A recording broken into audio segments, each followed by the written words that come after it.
Le magazine Scientific American confirme que l'herbicide à l'atrazine est un herbicide qui fait changer de sexe, qui transforme les grenouilles mâles en femelles ou en homosexuelles.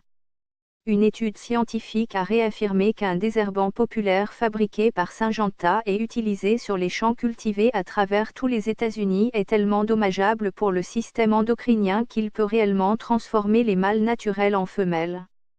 Publié dans le journal Proceedings de la National Academy of Sciences, un article rédigé par des chercheurs de l'Université de Californie à Berkeley a révélé que les grenouilles africaines à griffes, Enopus laevis, n'étaient exposées qu'à 2,5 parties par milliard d'atrazine, ppb, pendant 3 ans. En deçà des 3 ppb autorisés par l'Environmental Protection Agency, EPA, dans l'eau de boisson humaine, ils ont fini par perdre leur masculinité et sont devenus chimiquement castrés. Parmi les 40 grenouilles incluses dans l'expérience, 30 ne pourraient plus se reproduire après 36 mois d'exposition à l'atrazine. Pendant ce temps, 4 grenouilles se sont en fait transformées en femelles et ont ensuite réussi à s'accoupler avec d'autres mâles et à produire avec succès des œufs viables, même si elles étaient toutes nées en tant que mâles naturels au début de l'étude. À la fin de l'étude, seulement 6 des 40 grenouilles étaient normales, suggérant un taux de dommage de 85% résultant d'une exposition à l'atrazine à des niveaux inférieurs à ce que le gouvernement fédéral a jugé, sans danger, pour les humains. Pour s'assurer que les résultats ne sont pas erronés, les chercheurs se sont assurés d'utiliser des grenouilles mâles ne possédant que des chromosomes sexuels ZZ, ce qui signifie qu'elles ne pourraient pas être des hermaphrodites au début de l'étude. Toutes les 40 grenouilles étaient en fait des mâles et aucun autre facteur en dehors de l'atrazine, du moins en ce qui concerne cette étude particulière, n'aurait pu influer sur leur transition de mâle à femelle. Si nous avions des hermaphrodites, il n'y aurait aucun moyen de savoir s'ils étaient des hommes avec des ovaires ou des femmes avec des testicules, a déclaré le biologiste et auteur de l'étude, Tyrone. En utilisant tous les mâles ZZ, on nous a assuré que tous les hermaphrodites ou toutes les femelles étaient effectivement des mâles inversés. L'atrazine amène le corps à produire plus d'hormones féminines comme les hormones œstrogènes.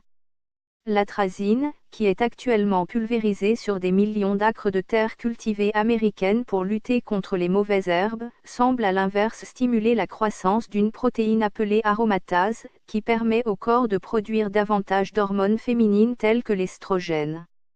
Chez les grenouilles, un excès d'aromatase peut amener les gonades mâles à se transformer en ovaires femelles. Cette information n'est guère nouvelle, car des recherches remontant au début des années 1990 ont révélé que l'atrazine interférait directement avec la production normale d'hormones, tant chez l'animal que chez l'homme, ainsi que chez les amphibiens qui en souffraient le plus du ruissellement dans l'eau. Selon le US Geological Survey, environ 57% des cours d'eau américains sont maintenant contaminés par l'atrazine.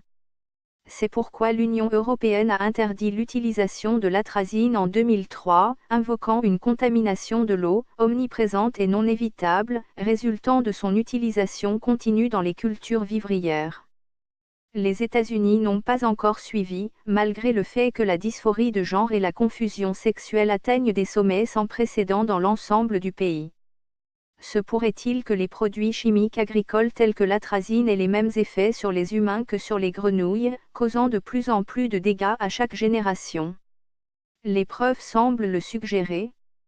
L'atrazine augmente la production d'aromatase ou d'œstrogène chez les poissons zèbres, les poissons rouges, les caïmans, les alligators, les tortues, les cailles et les rats, prévient ce qui implique que les humains et de nombreuses autres espèces sont également endommagés par sa présence omniprésente. N'oubliez pas que a déjà mené des recherches similaires sur l'atrazine sur les têtards, qui ont abouti aux mêmes résultats inquiétants. Ce n'est donc pas simplement un problème de grenouilles, ajoute-t-il. Pour en savoir plus sur les effets nocifs des produits chimiques pour les cultures sur les animaux et les humains, ne manquez pas pesticide.news.